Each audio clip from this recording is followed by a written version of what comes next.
economy is the source of national strength. Overall goal of a budget is to achieve quick and balanced economic growth while ensuring social justice and equality. Good morning to all present here and our young audience watching this special session on critical analysis of financial budget 2022 to 2023. Everyone knows how important it is for everyone to understand budget, but difficult to decode it for most of us. Hence, Internware internship cell of IITM decided to bridge this gap and requested our guest of honor to take us all to the other side of this bridge. Professor Dr. C.P. Chawla, who is a BTech, MBA and MA Economics, having more than 30 years of industry experience, including more than 15 years in overseas and different MNCs. Add to it another 15 years of academic experience and we get a huge wow. Let us welcome Sir with a huge round of applause.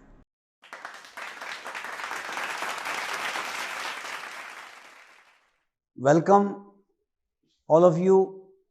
Thanks for coming.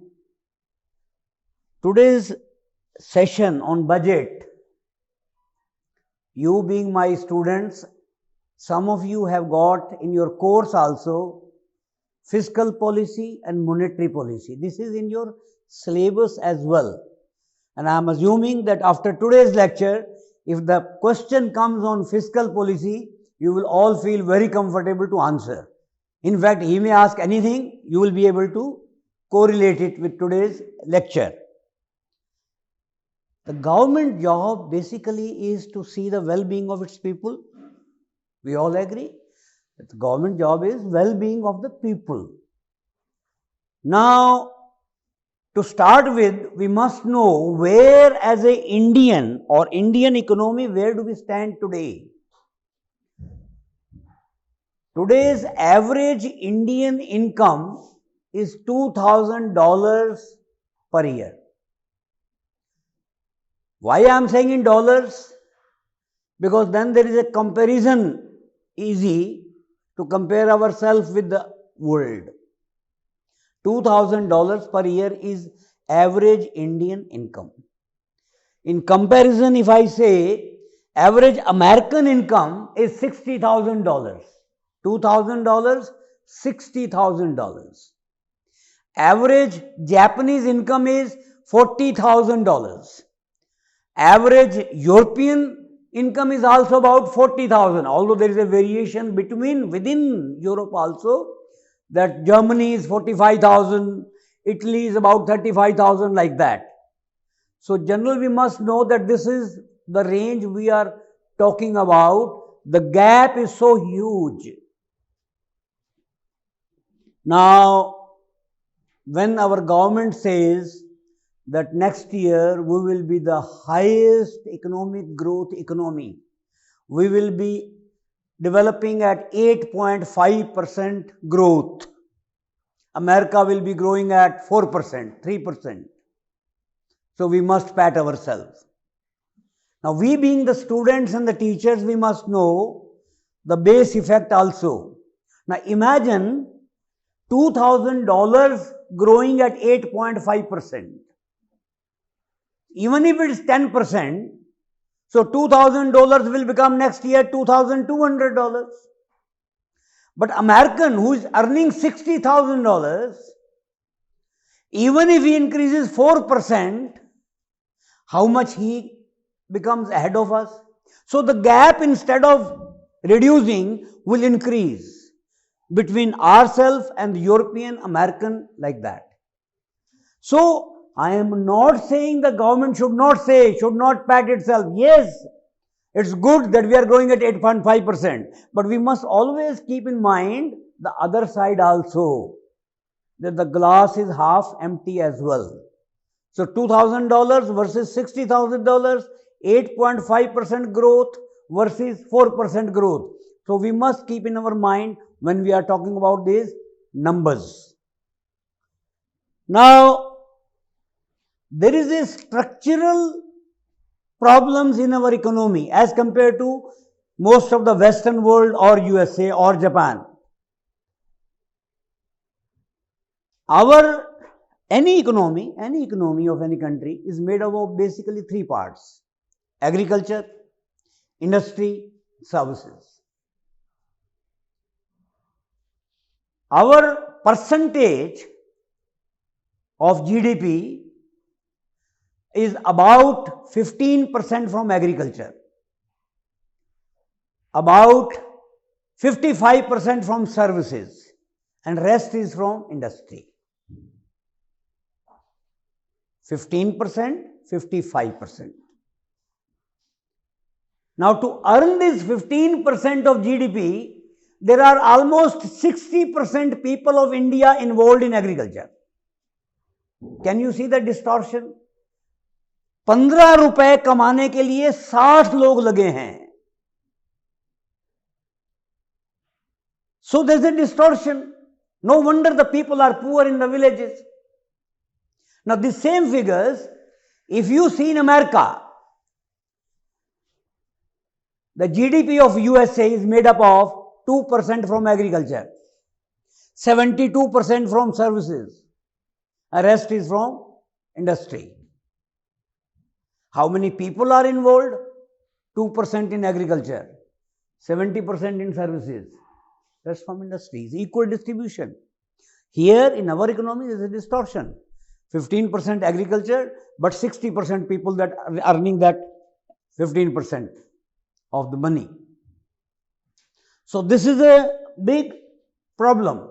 And how do we sort it out? Now, as students, very naturally, you will ask me, sir, why do we earn only $2,000? Why American earn $60,000? Where are we going wrong? Is it not a logical question? That where is the problem? Now, see, at a very simplistic level, I can explain you. For example, we take shoes. We make Hawaii chappal. Americans make Adidas shoes. We make e-rickshaw. They make aeroplanes. We make potatoes. They make potato chips. We make Das Desi Sabun. They make shampoos. So, will it not translate into $60,000 and $2,000? You make cycles, rickshaws, primary products. They make secondary, tertiary products. So, obviously, their income is much higher. So, this is the basic flaw in our economy. Now, economic growth. Now, you see 8.5%, even 10% we must try. Why not higher and higher number? Because our base is very low, $2,000.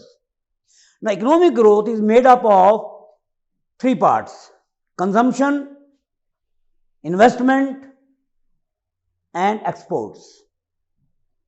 Either you produce the goods or you consume the goods, same thing. Economic growth will happen that way. But if we only produce and don't consume, there is a distortion. Or if we consume and we don't produce, then there is a problem. Inflation will happen only. So, consumption is also there and investment is also there. In Indian economy, 60% of GDP is made of consumption. 60%. And investments is made 15%. 60%, 15%. बाकी कहाँ गया? 25% कहाँ चला गया? Because investment, our savings are high, but investments are low. So that is another problem. That investment, how do we increase the investment? Now, if you see this equation of economic growth, what does the government control directly is government investment, capital expenditure. That is in the hands of the government. And maximum emphasis this year has been given on capital expenditure, investments. And we are getting Very good feedback from capital markets. Sensex आपने देखा कितना ऊपर चला गया. If you talk to any professor, Arvind Panigria, our ex-Niti Aayog chairman, he is appreciating.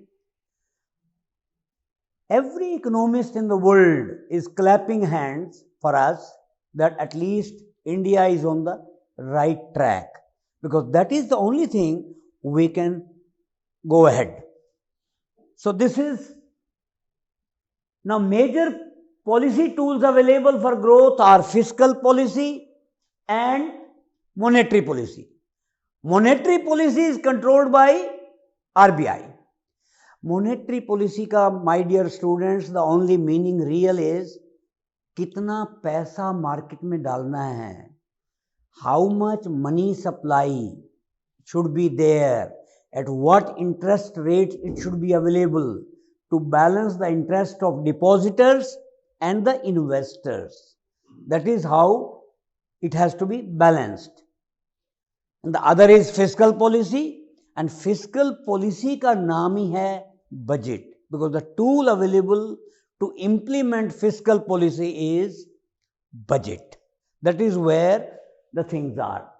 Now services, I have explained to you that the role. Now if you see here the graph, you will find the services was increasing and then suddenly it has decreased. This is where the role of our pandemic came in.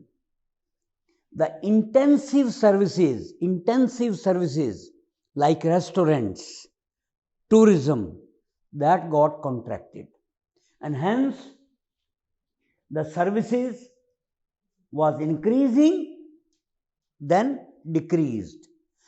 Because as I told you, USA, the services is 72%. Here is 55%. As any economy grows, the contribution of services increases in the overall GDP formation. And the part of agriculture doesn't mean that the produce reduces.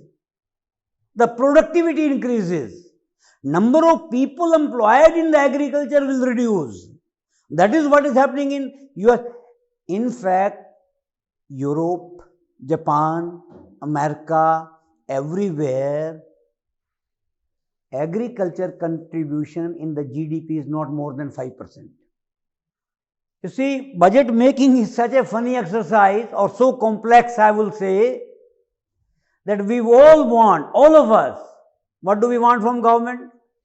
They should spend more in health, they should spend more in education, they should make better roads, they should run better trains, they should open more AIMS, they should do more IITs, they should give more money for Narega, they should give support to government systems, more subsidies, more pensions, more salaries, but reduce our taxes.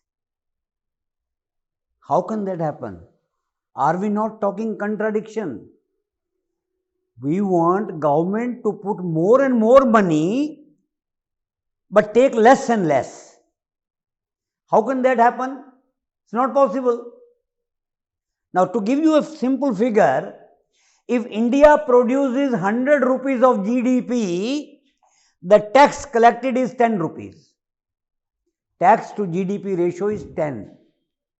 Same figure in USA is 25%. Same figure in Europe is more than 40% tax to GDP ratio. Now there the government has got more flexibility to reinvest into other things. Here we are restricting the government because we hardly pay taxes. It's only 10% tax to GDP ratio. So where does the government take money from? So just give you this reference that where the government takes the money, what are the resources of government taking the money? If the government spends 100 rupees, they must have 100 rupees, out of which 35% they collect through borrowings.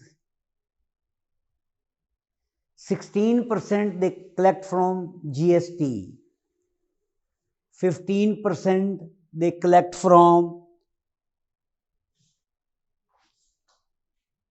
excise duty, income tax is 15%, corporate tax is 15%, excise is 5%, then customs duty is about 5%. Now the biggest chunk is from the borrowings. Where the money goes? The biggest chunk again goes to interest payments, because you are borrowing so much. 20% of the money collected goes into repayment of interest. Forget about the principal. Then capital expenditure, revenue expenditure, defense takes 8%, pensions take 4%, subsidies take 4%, state share of taxes is 15%, interest payment, as I told you, is 20%. This is where the money goes into, and the government has to balance this. Now you see, the problem with borrowing is that you are spending today money and asking your future generations to pay back. Is it not same thing? That future generations have to pay back while I spend the money.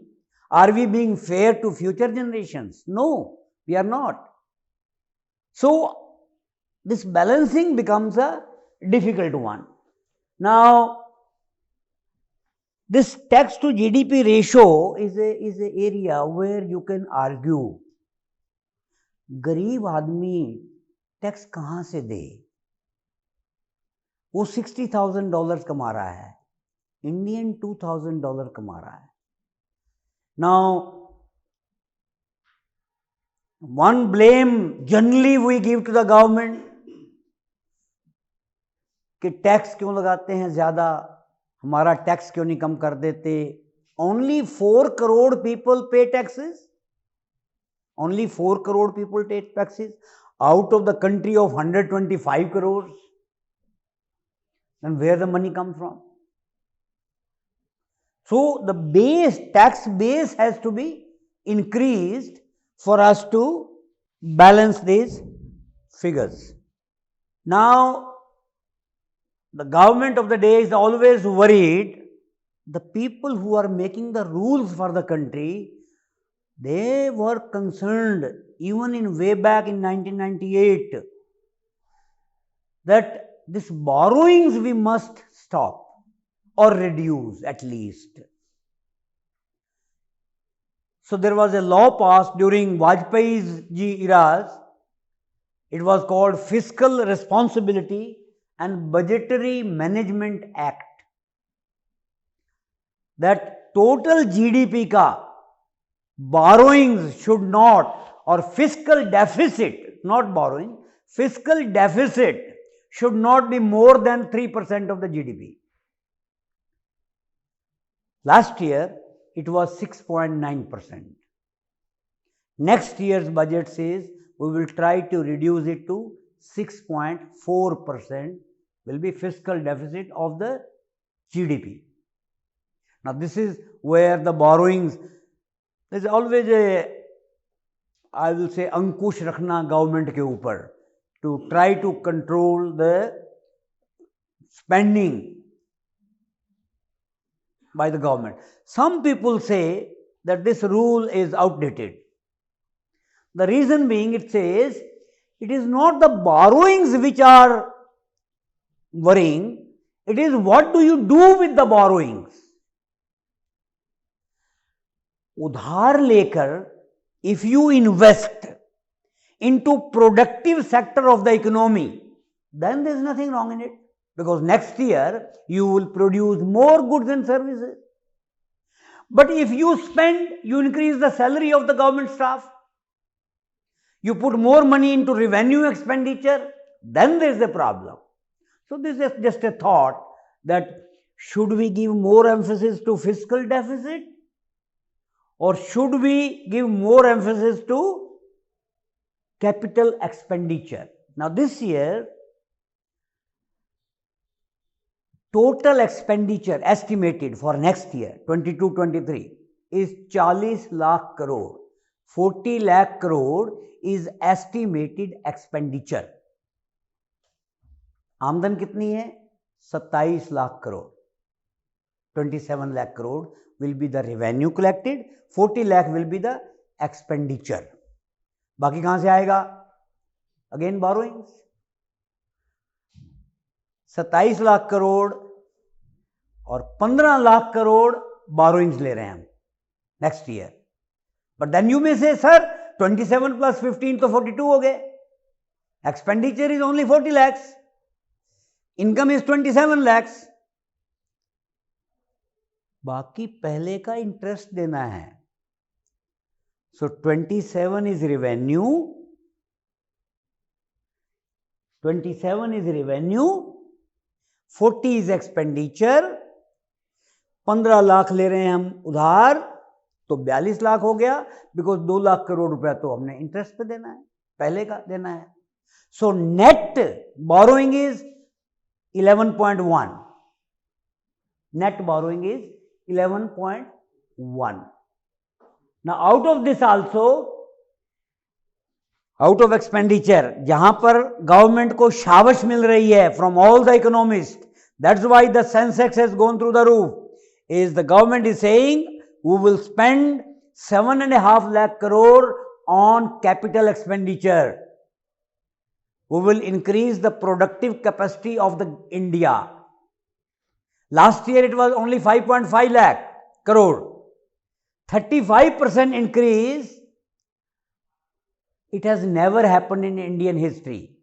इतना ज़्यादा percentage बढ़ाना capital expenditure which will increase the productive capacity of the economy, it has never happened. So that's why everybody is clapping for the government. ये 7.5 लाख करोड़ कहाँ लगाएंगे? ये लगाएंगे पुलें बनाएं, सड़कें बनाएं. 25,000 kilometre of roads will be built. और रोड्स का कमाल ये है, we have found a way out how to monetize the roads also.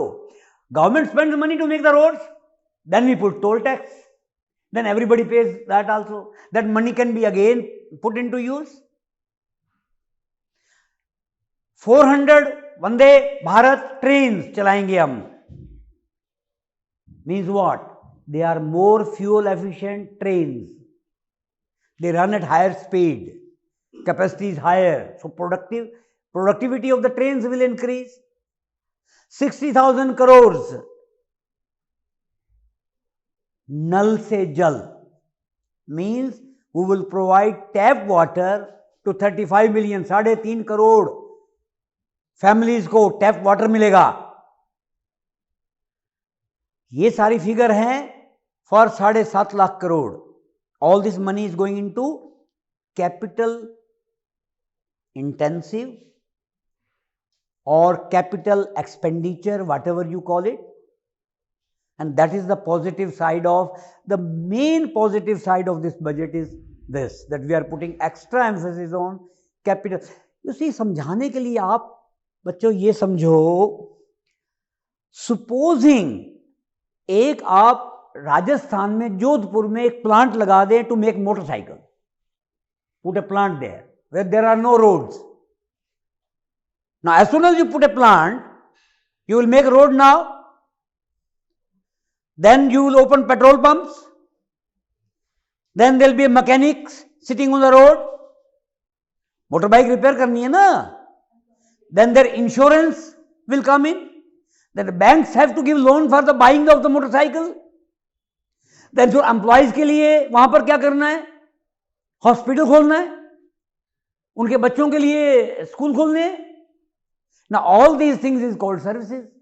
You made one manufacturing plant and so many services have sprung up. This is called multiplier factor. That serve industry, manufacturing produces so many services. That's why America is 72% services. So multiplier, investment gives multiplier effect. It gives much more employment. So this is the how the explanation is on this Now, one problem I can see here is, if you see GDP growth in the budget is 11.1%. This is nominal GDP growth, while actual or real GDP growth is 8.5%. Means growth तो 8.5% होगी, बाकी inflation होगा, इसलिए दिखेगी 11.1, होगी 8.5. समझाने के लिए अगर एक टेबल हम बनाएं, वो आज 100 रुपए का है, अगले साल वही टेबल 110 रुपए का हो गया इन्फ्लेशन से, तो जीडीपी तो नहीं बढ़ी ना. GDP is still one table. So at today's prices, GDP remains 100, not 110. That is the explanation. But some economists are arguing that, do you think the inflation will be only 2.6%? Inflation is going to be much higher. Then why are you saying that 11%? Either you should say it will be 8.5 plus 4, that much growth. So next year, either if the inflation is higher, so then we don't know what real growth it will be. The easiest thing in life is to criticize others. Even at home we do the same thing. Same thing with the budget. People, so-called economists, they'll find faults also. The first fault is, the recovery after the pandemic has been K-shaped. Try to see the K in your mind. That means some sectors after pandemic has grown very well. Pharmaceutical, मजे आ गए. But what about other sectors, restaurants, intensive services sector? They have gone down. What government has done? Government has given no support for those sectors. Now what the government says? Government says, when I am putting 7.5 lakh crore into investment, into capital expenditure, will they not produce jobs? 25,000 kilometers of roads, will they not produce low skill job, which is the requirement of a country like India? Some people say, but sir, consumption has gone down in India because poor people have lost their jobs. They are not consuming goods. The other economist says, no, hang on. If the consumption is going down, why the inflation is high? Then the other side says, the inflation is high not because demand is more, it is because supply has been disrupted. So supply has to be restored. Rather than pumping money into the system, money is already too much in the system. And hence, we are not giving direct support for, basically we are not going to put the money into the people's pocket. They have to earn it. We will create employment through investment multiplier. And hence, more emphasis on capital expenditure. That is first criticism. Second criticism is, the government last year said, we will sell assets, we will monetize our assets for 1,75,000 crores, including Air India. What have we achieved? 12,000 crore. Out of 1,75,000 crore में से 12,000 crore हम निकाल पाए. 12% या 8%, whatever that number comes. And some economists are saying, have you seen anybody performing 8% giving results and keeping his job, who has been fired in the government for achieving these results from 1,75,000 crore to 12,000 crore? Now, the government has reduced the budget for this year, revised estimates to 78,000 crore. And some economists are saying, come on, for 10 months, you have been able to get 12,000 crore out of 1,75,000 crore. And next 2 months, in February, March, you are saying we will collect 78,000 crores. How come? The government is saying, next week itself we are bringing LIC disinvestment. So we will bring more also. So the revised estimate is 78,000 crore, but next year budget has been reduced to 65,000 crore. Means from 1,75,000. So hopefully we have become better at understanding, because imagine how difficult in India is to sell a family silver. आपने I don't know नाम सुना है family silver, कि घर में माँ बाप सोना चांदी नहीं बेचते. हमारे पूर्वजों ने सोना चांदी इकट्ठा किया है और आप बेचने पे लग गए हो. बैंक को बेच दो, रेलवेज को बेच दो, बीपीसीएल को बेच दो, कोल इंडिया को बेच दो, एलआईसी को बेच दो. एयर इंडिया तो प्रॉफिट नहीं कमा रही थी, एलआईसी तो कमा रही है. Why you are selling LIC? The other side of the economists are saying, hang on. If I sell a silver and buy the gold, what is wrong in it? I am selling family silver, but I am not spending money to buy more coat and pant. I am spending money to buy gold. If I sell those companies or disinvestment in those companies where return on investment is not very high, and I put the money into more productive sectors of the economy where return on investment will be much more, so where am I wrong? So two sides of the coin.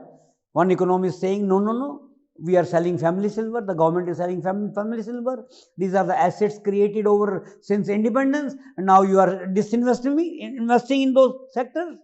The government is saying, no, we are not taking money and giving it salary. We are taking out money to invest, put more into capital expenditure so that the productivity of the economy will increase. So that is the both sides of the coin. Now, health is an issue. The government is also realizing it. You know, for your information, my dear students, Government of India's budget on health is 1% of GDP. And the budget of America is 8% of GDP. Their GDP itself is so big, 60,000 crore, $60,000 multiplied by population is about $20 trillion. Our economy is 2.5 or $3 trillion. So out of 3 trillion we are spending 1%. Out of 20 trillion they are spending 8%. So the net result is, if God forbid somebody becomes sick in America, on an average, they spend only 12% money from their pocket. In India, if God forbid somebody gets sick, he spends 62% from his own pocket. Because we are so low invested in our health over the years. Now, one criticism is that next year also on health, the government of India has reduced the budget. The economists are saying, come on, have you gone crazy? How can you reduce on expenditure on health? The government economist is saying, hang on. We spent 35,000 crores on injections last year. Are we going to spend every year 35,000 crores on injection? So we have reduced only that much amount, which we estimate there will be reduction in injections. So that is the both sides of the table, they are discussing like that. Now SCZ, to enterprise service hubs.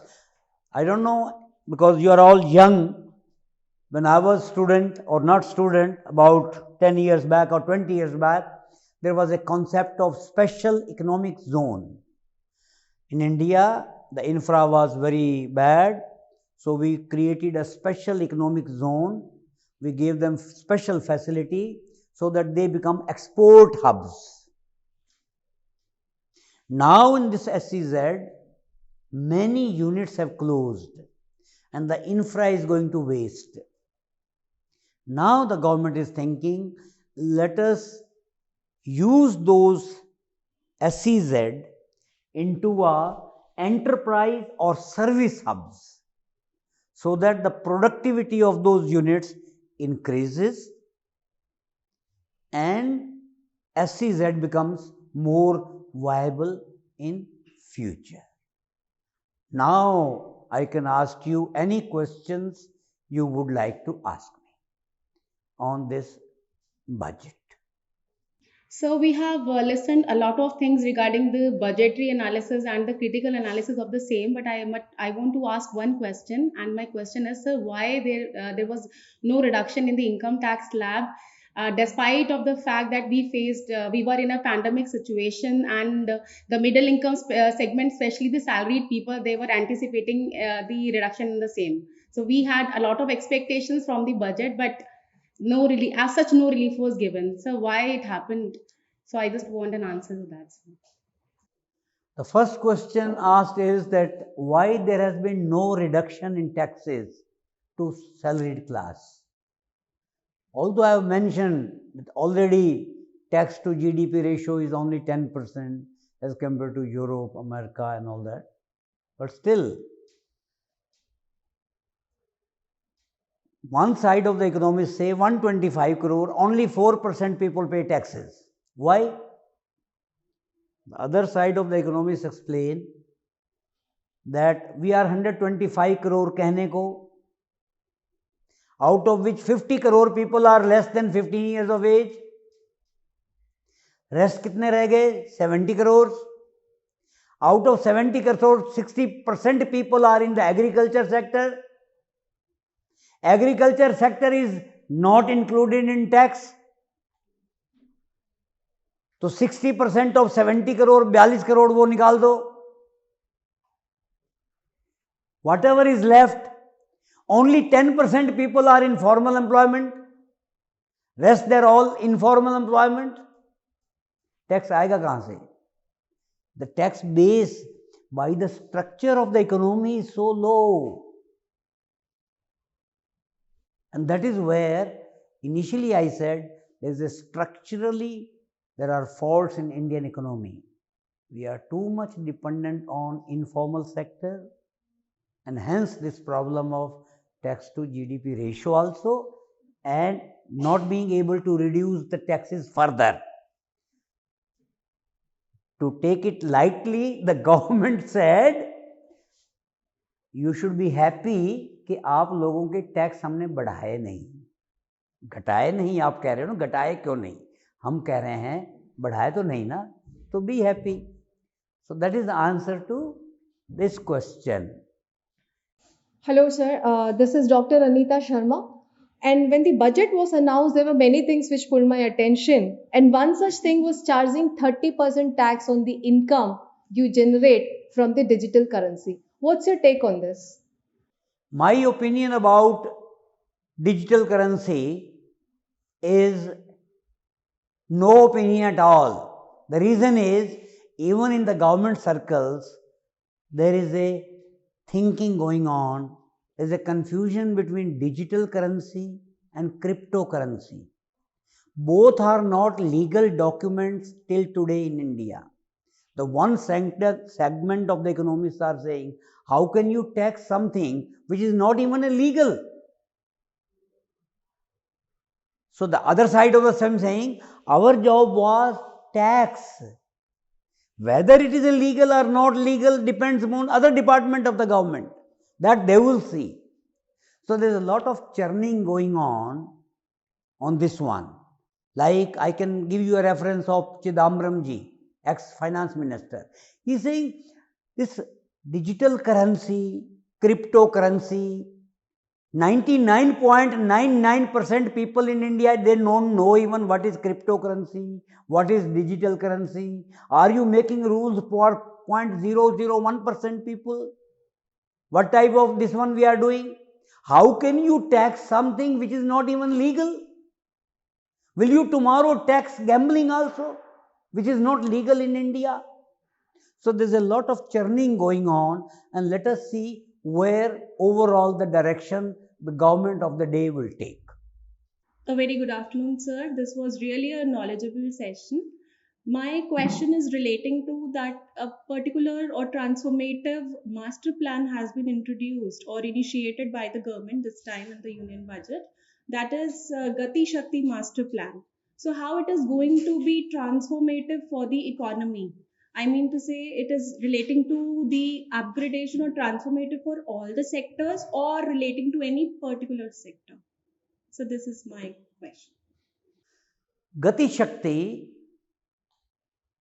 by definition, the meaning was that we want to give Gati means speed to the capacity building of India. Indian economy should go at more Gati, more speed. So, in nutshell, where we want to give impetus to all the sectors of the economy. But if you see the figures, we want to give more emphasis on those jobs which are low skill by nature, roads, water supply, Vande Bharat trains. Because our problem is there is a skill gap also. We cannot start making Boeing aeroplanes in India and then expect that skill has come in.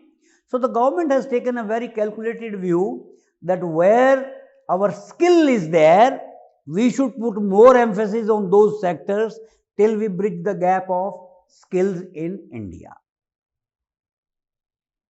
We extend our heartfelt thanks to Professor Dr. C.P. Chawla, who took time for all of us today to go in depth of the seemingly complicated budget before this session. But as now we are on the other side, we would have got a fair idea and understanding about the same. You know, the best part of the session was that it was so easy that a non-finance and IT person could also get idea about this budget. We once again say thanks to Sir and end this session on a high note.